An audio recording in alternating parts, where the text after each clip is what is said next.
जब गरुड़ देव ने भगवान राम को नागपाश में बंधे देखा तो वे संदेह में पड़ गए। उन्हें लगा कि अगर ये सचमुच भगवान हैं तो वे इस बंधन से कैसे नहीं मुक्त हो पाते। इस संदेह को दूर करने के लिए वे भगवान शंकर के पास गए। शंकर जी ने उन्हें कहा, हे गरुड़, तुम्हारा संदेह दूर करने के लिए तुम्हें नीलगिरी पर्वत पर जाना होगा। वहाँ एक अद्भुत ऋषि रहते हैं, काकभुशुंडी। वे ही तुम्हारे सभी प्रश्नों का उत्तर दे सकते हैं। गरुड़ तुरंत नीलगिरी पहुंचे। वहां उन्होंने एक कौवे के रूप में एक ज्ञानी ऋषि को देखा। गरुड़ ने उन्हें विनम्रता से प्रणाम किया और अपना संदेह बताया। काकभुशुंडी जी मुस्कुराए और बोले, हे गरुड़, मैं तुम्हें एक ऐसी लीला सुनाता हूँ जो तुम्हारे सभी संदेहों को दूर कर देगी। काकभुशुंडी जी ने कहा, हर त्रेता युग में मैं नीलगिरी से अयोध्या आता हूँ। 5 वर्ष तक मैं वहाँ रहता हूँ और बालक राम की लीलाओं का दर्शन करता हूँ। एक बार ऐसा हुआ कि बालक राम मालपुआ खा रहे थे। मैं दूर बैठा था। राम जी ने मुझे देखा और मुस्कुराते हुए मालपुआ दिखाया। आओ खाओ। मैं तो भगवान का भक्त था। जिसे भगवान अपना प्रसाद दें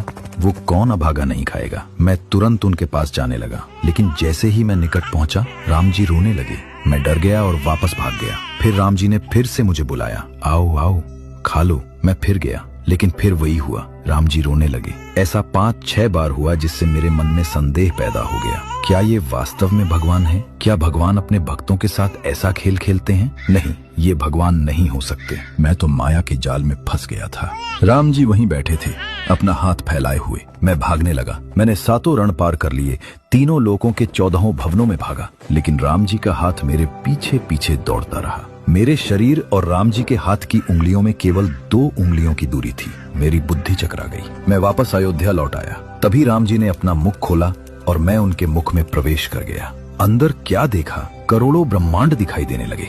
हर ब्रह्मांड में अयोध्या थी। हर अयोध्या में राम जन्म ले रहे थे। मैं हर ब्रह्मांड में जाकर राम की लीलाओं का दर्शन करता रहा। ऐसे करके मैं 100 कल्प तक राम जी के पेट में रहा। हर उस ब्रह्मांड में जहाँ राम जी का अवतार होता, मैं वहाँ जाकर अयोध्या में दर्शन करता रहा। 100 कल्प बीत गए। तभी राम जी ने अपना मुख खोला और मैं बाहर आया। अंदर तो 100 कल्प बीत गए, लेकिन बाहर केवल 24 मिनट बीते थे। मेरी बुद्धि फिर चकरा गई। मैं राम जी के चरणों में गिर पड़ा। मैंने कहा, प्रभु क्षमा कीजिए, मैंने आप पर संशय कर लिया। राम जी मुस्कुराए और बोले, काकभुशुंडी, तुम्हें क्या चाहिए? मैंने कहा, प्रभु जो आप दे दें। तब राम जी ने कहा, तुम ज्ञानी बनो, विज्ञानी बनो, समस्त कलाओं और गुणों के धाम बनो। इस प्रकार मेरा सभी संदेह दूर हो गए। मैंने जान लिया कि राम जी केवल एक अयोध्या के राजकुमार नहीं हैं, बल्कि वे समस्त ब्रह्मांडों के स्वामी हैं। उनकी माया इतनी शक्तिशाली है कि वे समय और स्थान की सीमाओं को पार कर सकते हैं। गरुड़देव इस कथा को सुनकर विस्मित रह गए और उनके सभी संदेह दूर हो गए।